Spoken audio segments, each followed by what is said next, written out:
Hello, everyone, and welcome to another episode of That 80s Child, The Generation Y. And my name is Gabrielle. Well, this is the third episode, so you would have already seen my live. I am recording this ahead of time, so I hope it went okay. I want to do more lives, and I'm going to have my son come on a couple of times for the recording as well as a live or two. We'll see. I have to see if he's going to do it. But anyway, so this episode, I was breaking these down to give me a couple more options because there are in the 80s and 90s, the movies that were coming out were amazing. So just to give you a taste of some of them, and these are just like maybe popular ones versus like a like deep cut stuff, I guess you can say. I just figured let me separate these out by genre. So I think I already did a couple of those in the past with 80s. So I'm going to head into the 90s now. And I'm going to talk about fantasy movies.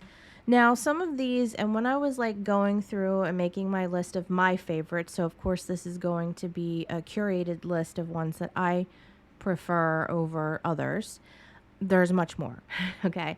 So I went into Google, I went into Internet Movie Database, IMDb, and was just looking at 90s popular movies as well as other ones that I know I remembered that might not be on that list. Now they break it down.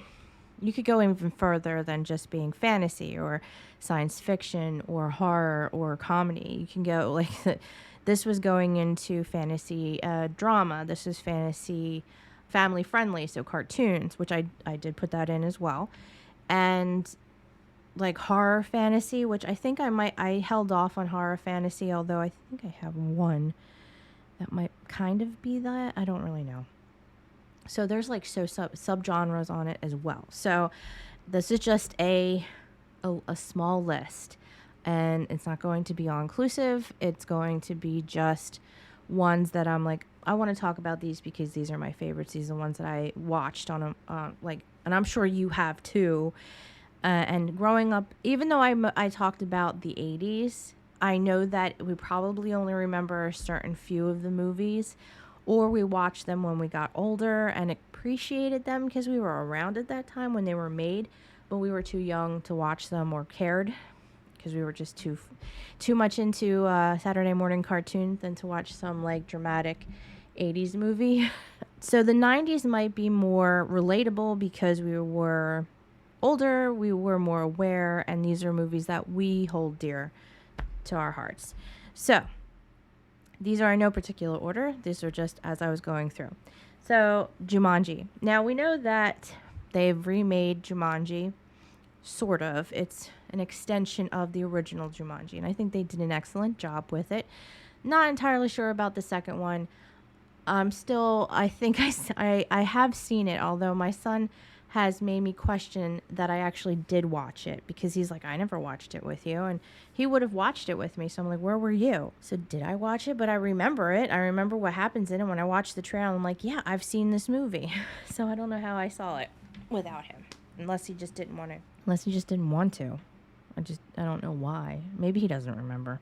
All right. So the original Jumanji, it's a classic, and it's a classic Robin Williams movie. As I'm going through this list, there are a lot of Robin Williams movies, and this is just within the fantasy drama scenario, and that he voiced people as well in some of these movies, and it hurts. On my wallpaper on my computer, I have a quote from Robin Williams. He pretty much was, besides his stand-up, which was, had a lot of profanity in it, didn't realize it was like that until I saw it thereafter, but he was pretty much a prominent presence in my childhood. I loved everything that he did, and I really wish that he was still around. And I know things like this happen, and it's a shame, and especially to people who are prominent figures in our lives. Even if we don't know them personally, they are part of us. So we miss you, Robin Williams. We miss you. So Jumanji, you should know what it is. A kid gets sucked into a game board until somebody actually plays the next move. So he was stuck in Jumanji for like 20 some years. I forget how long it was. I actually haven't watched the original Jumanji in a while. As I've said before, watching movies has taken unless I go to the movie theater, watching movies has taken like a back seat to life right now. My watching movies was always with my mom. I'm going to attempt to try and watch some movies with her, but it is difficult, especially to sit for any length of time. And she also will talk through the whole thing. So it's not like you can sit there and really enjoy it, but I think it would be good for her to watch something other than Sherlock Holmes, which, although I love Sherlock Holmes, to hear it day in and day out, it's, getting a little old. All right, so Jumanji, great movie. You can still go and get the game board. Unfortunately, you don't get sucked into the game. I probably would die, so maybe fortunately for me. The second movie, Spawn. Now, my mom was very much into anything, like, she loved comic books. She loves comic books. She has her own collection. I'm also selling some comic books that were ones that she didn't care too much about. So we have a large collection of the comic books. So it was when Spawn came out, my mom was just like, we're going to watch that. It wasn't I know that for diehard fans, it was not, I don't think it went down very well, although my mom liked the movie. She wasn't like a harsh critic of movies. If she enjoyed it, that was a plus to her. She's not getting into all the details. I will say I thought Spawn was pretty awesome. I didn't actually watch or read a lot of the comics, although I knew of them. The only thing that really stuck to me is John Leguizamo as the clown, because I hate clowns anyway, and you can thank Tim Curry from It, and you can thank my mom for making me watch that when I was little. That stuck out to me all the time. Like, I thought he did a good job. I thought it was gross and horrifying, so good job. But if you've not seen it, but you are a huge fan of the comic book, I don't think you should take it to heart or just take what you see. Like, leave your brain at the door and just enjoy it as it is, as it stands. The Fifth Element. I've seen that so many times in the past when it first came out, and then when it was like on the regular television on Cindy, we watched it a lot. So I thought the movie was great. I thought the whole idea was awesome. I liked seeing Bruce Willis in something like that versus like it was an action flick, obviously, but it was less. There was like some comedic bits to it. I just thought it was I don't know. I liked it. I thought it was a good change of like pace to watch, although it wasn't. I guess if you think about like the past, whatever. I don't know what I'm talking about. But the big thing that stuck out for me was the opera singer. So she was awesome.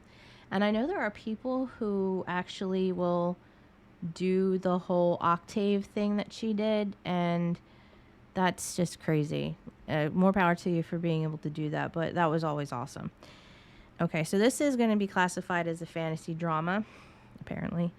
What Dreams May Come, which had Robin Williams in it. Oh my goodness. There are so many good quotable lines in that movie. It touches upon suicide. It touches upon belief systems of what happens after death. It touches on depression and losing someone. But how beautiful the afterlife is, in the beginning. And there are funny, light moments, but then it's a tearjerker. I do not watch it frequently. I think it's a great movie, but I have to be in a very strong state of mind to watch it because it can really like bring you down. And it has a very good ending. If you've not watched it, I'm not going to give away the ending. It ends on a good note, but what you have to wade through to get to that point is rough. There's no sugarcoating it. Let me just say that. And I think Robin Williams touched on things that I think he probably was dealing with deep down with depression and stuff that maybe we weren't necessarily aware of at the time. But it's a great movie. If you haven't seen it, check it out. What Dreams May Come. Just be ready to cry, because I know I did. I will every time I watch it, but I don't watch it frequently. Again, another Robin Williams, Hook. I love Hook. I love Dustin Hoffman as Hook. I think he does an excellent job. The little boy, I don't know what his name is, and I know that he's been in other movies, another kid actor. He kind of annoys me. But then you have like Rufio. And that whole moment where they're having the food fight, but you have to use your imagination. When you're a kid, and even like when you're watching it now, for me, I don't know if it's for everybody, but when you're very much into like that creative, imaginative side, and this movie is just bringing that to life, you just get like this tingling feeling of like, yes.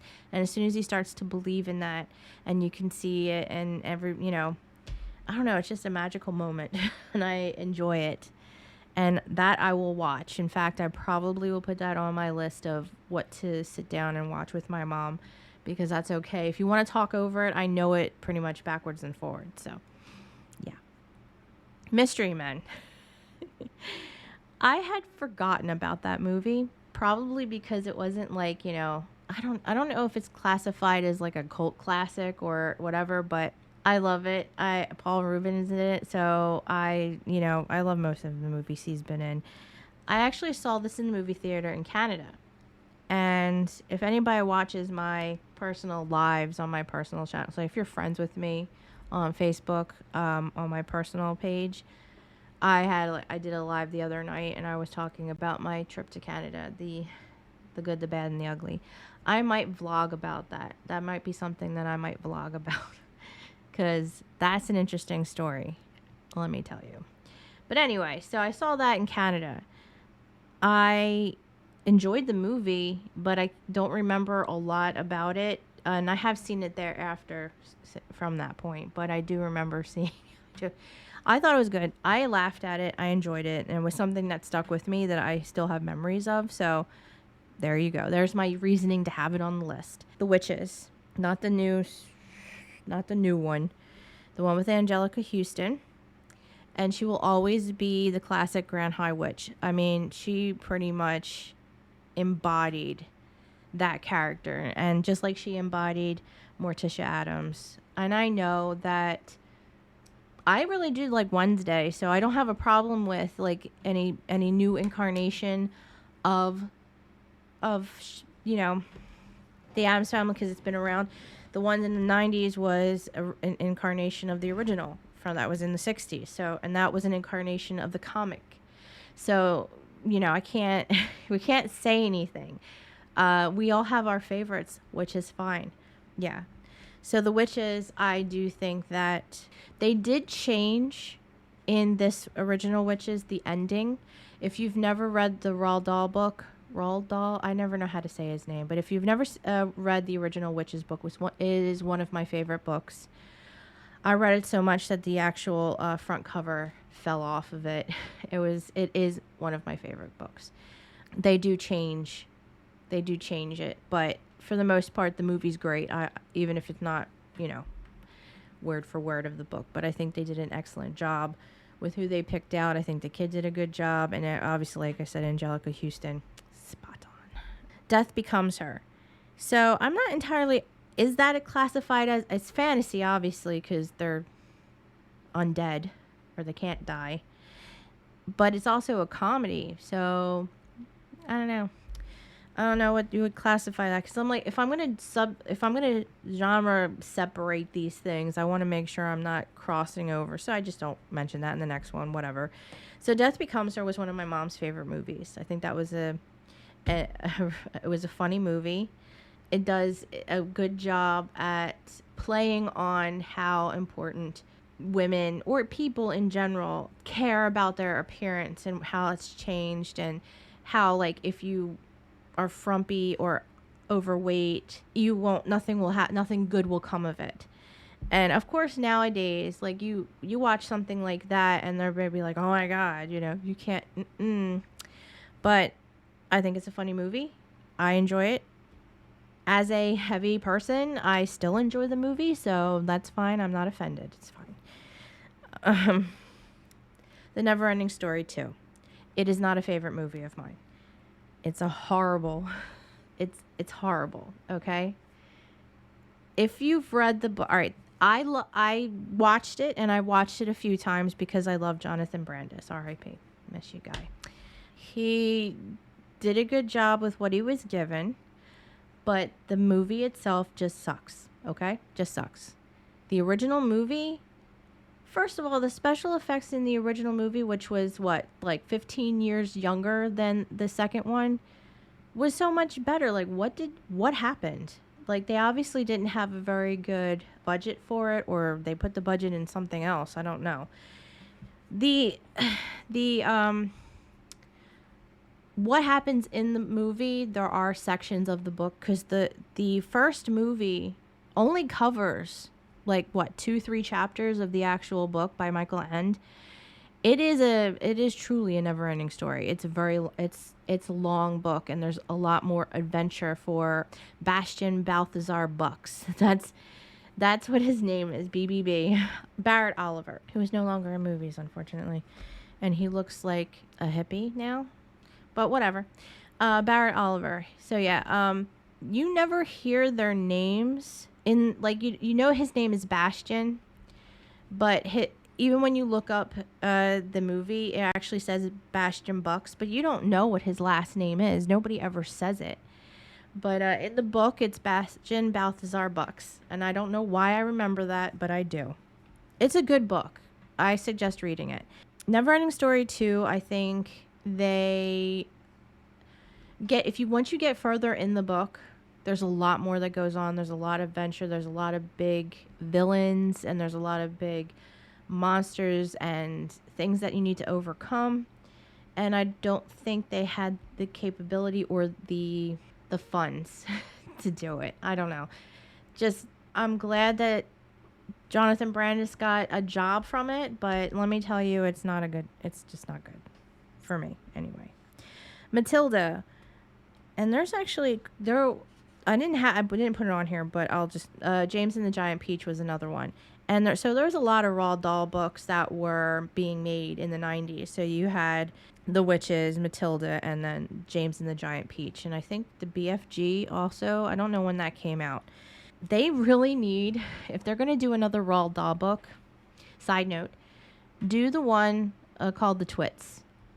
I love that book. That's another really good one. And then there's another one called The Magic Finger, which sounds rude, but it's kind of like Matilda-ish, but it's good. It's a shorter story. So are the Twits, but I think the Twits are, I think that would be great. I think they really need to do one like that. And if they want to do another Roald Dahl book, do the Twits, okay? Please. If you're hearing me, do it. And do it properly. Read the damn book. Even though I think, weren't they like trying to like take away or change a Roald Dahl book to fit today's society? Which, no. It's a book. It is fiction. Get over it.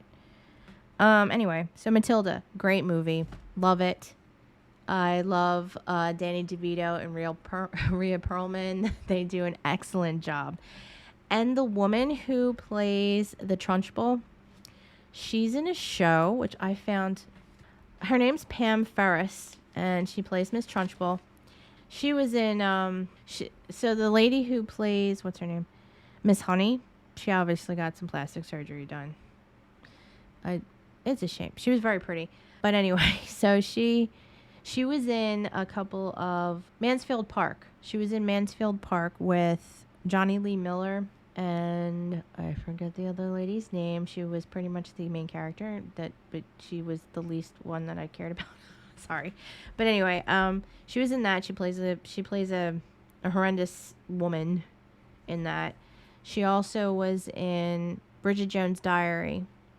And she also plays a woman that you hate. So it was weird when I saw those movies, and I associated her at first with Miss Honey, who played like, a super sweet woman, and then you see her playing a bitch, and you're like, what happened, Miss Honey? What did they do to you? Matilda is an excellent movie, and Pam Ferris, right, Miss Trunchbull. Let me get back to that. British actress, right, or Welsh? Is she Welsh or British? I don't want to mess that up. Oh, she was born in Hanover, Germany. So Pam Ferris, so she's from Hanover. Oh, she was born there, but she was born to British parents. Okay. And then she spent in Wales. Okay. Sorry. Information. All right. So Pam Ferris, she was in, so Matilda, she played Miss Trunchbull, which she did an excellent job. An excellent job.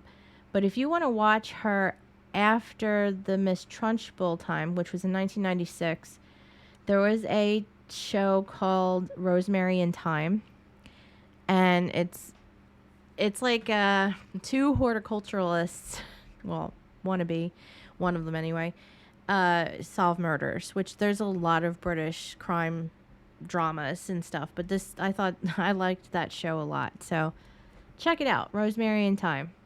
And they have Scarborough Fair song, not the Paul Simon version, not the Simon & Garfunkel version, a different one, but it's good job. The Page Master, there's your cartoon going on there. I know my brother very much liked that. We also had the book. Yeah, Macaulay Culkin in that. If you've not seen that, that's a really good cartoon. Slash people, because in the beginning he gets sucked into the book. Dragonheart. My dad really liked the movie. Now, I believe the voice of the dragon was Sean Connery, and Dennis Quaid is in the movie as well. Dragonheart. I haven't seen the movie in a long time. 1996. I probably have only seen it like twice. Yeah, Sean Connery was Draco. Dennis Quaid. David Thewlis. Oh yeah, he always plays a bad guy for the most. Jason Isaac. I love him. I gotta watch that movie again. Lord Felton, he's probably bad too. Based on a story created by whom? Sorry, so a night, Dennis Quaid befriends Draco, which is voiced by Sean Connery, last of the dragons, and the dude begins scamming the village, where he pretends to repeatedly kill Draco and for money. That Draco is the same dragon who once saved his former student from death by giving him a piece of his heart. Enon is now a merciless tyrant. Oh yeah, see? Yeah, he's a bad guy. David Thewlis. I figured as much. He'd always... Besides playing in Harry Potter, he was... he did the Defense Against the Dark Arts. He was the... So when I saw him in that, I'm like, oh my god, he's going to turn around and just stab people in the back. He's always bad for the most part. Or he always, like, pretends to be nice and then turns around and bad. It's it's like a tearjerker, because the king, the merciless king, shares a piece of the dragon's heart, and in order to stop the king, if you kill him, you also kill the dragon. There you go. Spoiler alert. Great movie though, The Mummy. So this is actually classified as like a horror slash fantasy. I don't classify it as horror unless you classify The Mummy as scary. I don't find him scary. Whatevs. But I know that they're talking about trying to do a remake of the Mummy, but I think they're trying to do a remake of The Mummy in a sense of it being more along the lines of the original Hammerstein Universal Monsters. There you go. But I think the Brendan Fraser, apparently you say that's his name, sorry, is... I think that's an excellent version of it. And Brendan Fraser is the ultimate. It's the ultimate. But we'll see. I know that the one that they called The Mummy, that was with Tom Cruise, didn't do very well. Rightfully so, because it sucked. Anyway. The Crow. I think they're remaking that. I don't know how I feel about that. The Crow's it's a cult classic. So when you redo cult classic movies, you got to be very careful. Like, are you remaking it, or is it a continuation? Like, how is this going to work out? I'm not entirely sure if Brandon Lee, I think, yeah, it's Bruce Lee's son. Yeah, I think they're redoing it. And then they have this dude that's called Fraser Harrison. I don't know who that is. I'm not entirely sure how I feel about them remaking it. Because Brandon Lee kind of it was his movie. It was his character. I don't know. It'll be interesting to see. I know that was one of my mom's favorite movies as well. This is also classified as a drama, fantasy drama, The Secret Garden. Now, I know that there's a lot of different versions of it. I think there's a new one, actually. The Secret Garden. Yeah, they came out in 2020. I'm talking about the one, because obviously 90s, 1993 version, which has Maggie Smith in it. So I think that's an excellent, I really liked that version. And I think it's just because, again, like, it's in the 90s. It's what I remember watching when it came out. I don't know if I've seen older versions of The Secret Garden, and I like I just like the story. If you do it well enough, then that's fine. So I think they did a different twist with the other one where it was more like a portal rather than an actual garden. I'm not entirely, don't take my word for it. I have to watch it. Another drama, Little Princess. Again, it's the 90s version. So there's a the 1939 version of The Little Princess, which is with Shirley Temple. I've seen that one. So the 1995 version, which has, I don't know, I know Liam Cunningham. He was in Game of Thrones. He was super young in this. He was a good-looking man. You know, he's not bad-looking now as an older gentleman, but yeah. So he played in Game of Thrones. What was his name? I can't remember anybody's stinking name in that, because there's so many characters. So many characters. Where did you go, sir? Davos Seaworth. Okay, Sir Davos. Okay. So he played Davos in Game of Thrones. So if you want to see him super young in A Little Princess in 1995, he's Sarah Crew's dad, Mr. Crew. Captain Crew. I really, really liked this version of it, only because that when it's the music. There's points where I actually cry a little bit because of how people are treated, and you know the story about her mother. I think the dresses, I think the sets, I think the people, I think they all did an excellent job embodying those characters. I do like the Shirley Temple version as well, and I know that there's another version. There's a oh no, never mind. That's Heidi. I like that movie too. But yeah, I it's my favorite version. We're Back, which is a cartoon with the dinosaurs, where the kids are allowed to go into the museum after hours when the dinosaurs come to life, and the scientist who brought them back to current day, which 90 it was, gave them a special, I want to say, pill or substance, where it was they actually they get smarter, and also like they become docile. They're not trying to kill you. But his evil brother tries to turn them back into the evil, like to the killer animals that they were, reptiles. And yeah, there's like a whole thing where they have to like bring them back to who they were, to bring their personality back. It's a great movie. If you've not seen it, I suggest looking at it. There's a lot of people who voiced 1993. So John Goodman, who plays Rex, Jay Leno is Vorb, Martin Short, Stubbs the Clown, Rhea Perlman, Mother Bird, Walter Cronkite, Captain New Eyes. So he's literally like the epitome of, if you never heard of Walter Cronkite, there's something wrong with you. Oh, Felicity Kendall. Oh my God. She's in Rosemary and Thyme. What a coinky dink. Anyway, it's Walter Cronkite is pretty much, his voice is just iconic. So, and like, I love John Goodman too. He plays an I just love it. I love everything. Practical Magic, that's classified as a drama fantasy. If you've not seen that, I think that comes around a lot of the time for Halloween. There's a book. It's based off of a book. However, the book is way more depressing. There's a lot more that goes on with the sisters. There's a lot more that goes between the two of them. It's a lot more drama fed versus like fun, happy, hippie witchcraft stuff. However, I do love that movie, and I think they did an excellent job, and I love the music to it and all of the people that they brought into that. It's good job. Good job, guys. Another cartoon is Fern Gully. That has Robin Williams. He does Batty. I think that's his name. Damn. Fern Gully. Fern Gully. The Last Rainforest, 1992. Batty Coda. Oh, and Tim Curry's in that too. He plays Hexus. He's the smoke and the that helps tear down the rainforest so that, it's literally it's pollution. It's pollution and just destroying the rainforest. So there's like an underlying moral message to it, but I love Tim Curry and of course Samantha Mathis. Oh, Christian Slater is in that, voices in that as well. So you'll obviously that his voice is fairly oh my god.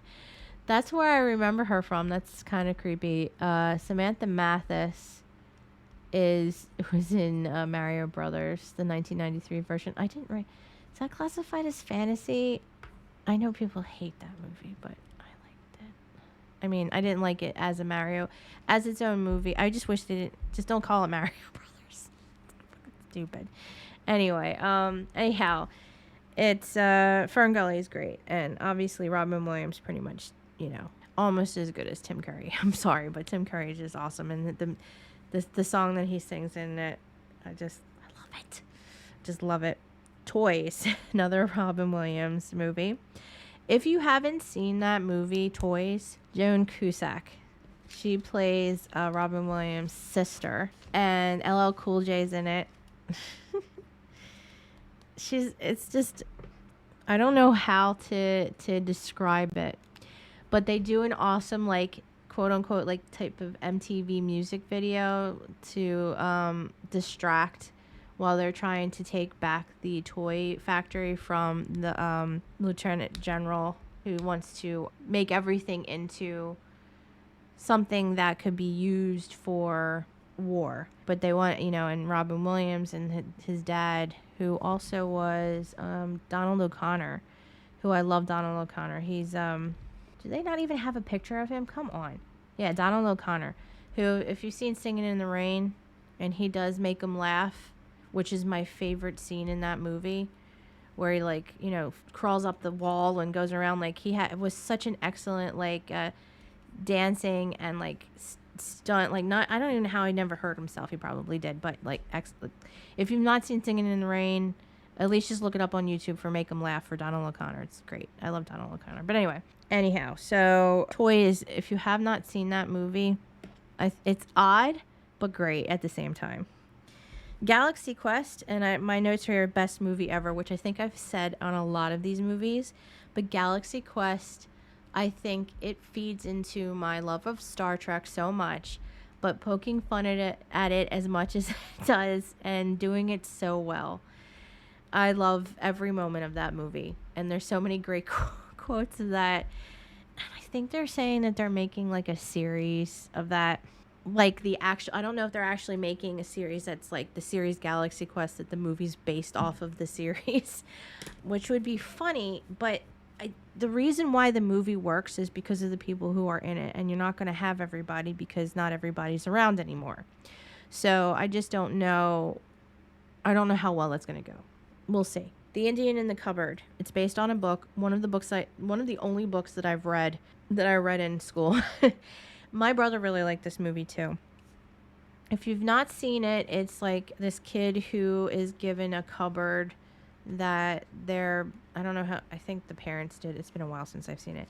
And he has soldiers and Indian pieces, and he put an Indian inside the cupboard, and when he opens it up, the Indian's alive, and he learns about what it was like at that time during the war, because he has like Confederate soldiers, he has Union soldiers, and how like the Native Americans, what they did, how they lived, coming of age, what they had to do when they went out into the wilderness to survive. It's actually a very good story.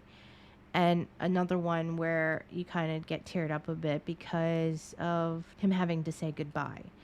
But other than that, it's a great story, and you get to learn about like how it was at that time and what they did, and their culture and everything else, and like how they were viewed, and like I think even they help a soldier, even though the soldier was like, scared and didn't know like what was happening. It's great. It's a great It's a very good book. I read it. So if I got through it, you can get through it.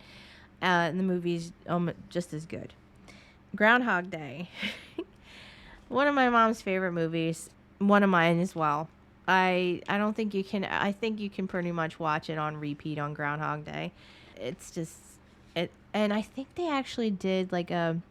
Somebody sat there and figured out how many days or years that he had to go through to learn everything that he did learn. I can't remember where it was, but it's online somewhere, I'm sure. How long he actually was living that day. I can only imagine. But look at all the stuff he learned. Okay, so maybe not everybody knows this one, or maybe you do, and I'm just thinking like, I know an interesting, obscure movie. Sliding Doors. It has Gwyneth Paltrow, so I know that Gwyneth Paltrow it's a particular taste, but I did like her in the 90s a lot. I'm not a fan of her goop and her antics outside of movies, but I really enjoyed John Hannah, who's also in The Mummy, who plays the brother. I loved him in The Mummy. I think he was besides Brendan Fraser. Okay. He was pretty much like the person I loved in that. Anyway, he's Scottish. Love him. But anyway, so Sliding Doors. Let me give you just a rundown of what it is about. Now I gotta go back to all this freaking, what was I doing? All right, so when Helen, a London ad executive, is fired from her job and rushes out to catch a train, two scenarios take place. This is why it's interesting. It splits. She has a decision, like two decisions to make. If you went right or when you went left, what would happen if those two diverged, and how different your life would turn out if you went left or if you went right, depending. In one, she gets on the train and comes home to find her boyfriend, Jerry, in bed with another woman. In the second, she misses the train and arrives after the woman has left. In the first scenario, Helen dumps Jerry, finds a new man, and gradually improves her life. In the second, she becomes suspicious of Jerry's fidelity and grows miserable. I really enjoyed this movie. I found it randomly, and I just liked the premise of it. The fact that, okay, so she missed the train. What happens if she didn't miss the train, and what happens that she did miss the train? It's interesting because I'm like, think of all of the choices that have come up in your life, in our lives. That what if I just went left? What if I just did this instead? How different would life be? It's interesting. I like it. Sliding Doors. It came out in 1998. Check it out. Radio Flyer. I didn't even want to write this one down. This one has Elijah Wood in it. It's a tearjerker. And it's some harsh stuff that goes on with these kids. But the idea that the kid just got away and flew away, it gets you, and it's a good movie. But tearjerker. Be prepared if you haven't seen it. Casper. You want something after the tearjerker, watch Casper. I mean, come on, Devon Sawa. I think we all watch it every Halloween just for that scene anyway. It's 40 years old, which is kind of creepy, but we were, come on. We were that age. Okay? And last but certainly not least, Rock-a-Doodle. Now, Rock-a-Doodle is a cartoon, and it was one of my brother's favorite movies, but I liked it as well. And it's from 1991, so it's fairly early on. I don't know. There's a lot of musical interludes in it, so it's like, Phil Harris is in it. There's not a whole lot of people, but it was an independent live-action animated musical comedy. In the film, Chanticleer, Glenn Campbell, a barnyard rooster has convinced the other animals that his crowing makes the sun rise. When one day he forgets to crow, the sun comes up anyway. The secret is out, and he heads for the big city in shame. But as massive storms and dark clouds stop the sun from appearing, the farm animals get worried. So a mouse named Peepers and a kitten called Edmund lead the gang on a trip to find Chanticleer in the city. So it's like, okay, like he was the big person, in order for him to be and do what he needed to do, that was his job. And then he finds out that his job is meaningless. So therefore he needed to go, and he had a midlife crisis. But it's a great story. I think there's some dark elements to it because these these barnyard animals, people or otherwise, get very upset and their lives change a lot because the routine is no longer there and they feel like they need to have that. So it's interesting. If you like want to sit there and like psychologically profile it afterwards, go right ahead. But I really like the movie. It reminds me, the style of the darker parts of it reminds me of Secret of NIMH. If you remember that cartoon with the mouse, that is dark and scary. But yeah, the elements that are darker in this just remind me a lot of that. So just to give you some correlation to it. This is a very long episode, but I know that I'll be editing it down, and my moments of like blathering on trying to figure out who these people are and what they were in. This is, like I said, only a small sampling of me just glancing at a couple of them, and these are my favorites out of those few that I found. I'm going to do another, I don't know if I'm going to do another one, specifically movies. In this series, in this season, I probably will just leave that for like something else, because that's what I figured. I'm going to leave it at 12. There's a lot of information out there, and even touching upon portions of it again afterwards, like commercials. I only touched on a few commercials, and there's so many more that bring back a whole lot of memories. Toys, there's more out there. I think I did the Toys of Our Past, but I think I did like the few things that I had. So I want to like go through that and kind of do like the mid to later 90s. If I haven't done it, I have to like go through it and see what did I talk about. But I don't mind having to repeat because it's nostalgic and I enjoy talking about it, and I hope that you enjoy listening to it and my stupid little like side rants here and there. But that's kind of how I go. Like if I find a movie that I loved and then I'm like, what else were these people in? What else did this person make? Was there anything else that was interesting that I might want to check out? And that's kind of how I find some random off the beaten track movie, because I'm like, well, wait a second, what was that person in? And you're like, oh, that sounds interesting. And you watch it, and it becomes one of your favorite movies, or at least on the list, you know? So I love movies almost as much as I love, close to how much I love music. That's why there's going to be more music episodes. So I hope you really enjoyed the live I did the last episode. I'm going to do another one. Hopefully it went off without a hitch, because I'm recording this prior to the live being happened. I'm trying to record ahead of time. So it's just editing then afterwards, which is fine. I don't mind doing that. But yeah. So I'm looking forward to the next episode. I love doing these podcasts. It gives me a lot of stuff to talk about, and I can't wait to have more people on my podcast. The only problem is that I do my podcast wherever my computer is, and it's currently in my bedroom. So unless I can figure out how to like phone somebody in, unless it's my son, I don't know if I would be like, hey, you want to come over, hang out in my bedroom? That's kind of weird. If it was upstairs where my quote unquote office was, it would be a little bit better. I don't know. I think I had this conversation before anyways. It's like, when this is something that's going to be in the vlog, I'll just leave it. But anyway, like, check out my vlog. I only have 3 episodes of that up, and I have another one that's recorded that I need to put up. And I wanted to focus on my podcast and my blog, which I have been, and my schoolwork. So once I get that other one edited, I'm going to try and be a little bit more diligent with it, record in advance like I'm doing these podcasts, going from there. So thank you so much for listening. I really do appreciate every single one of you, and everyone that comes back and re-listens or finds other ones that they haven't heard.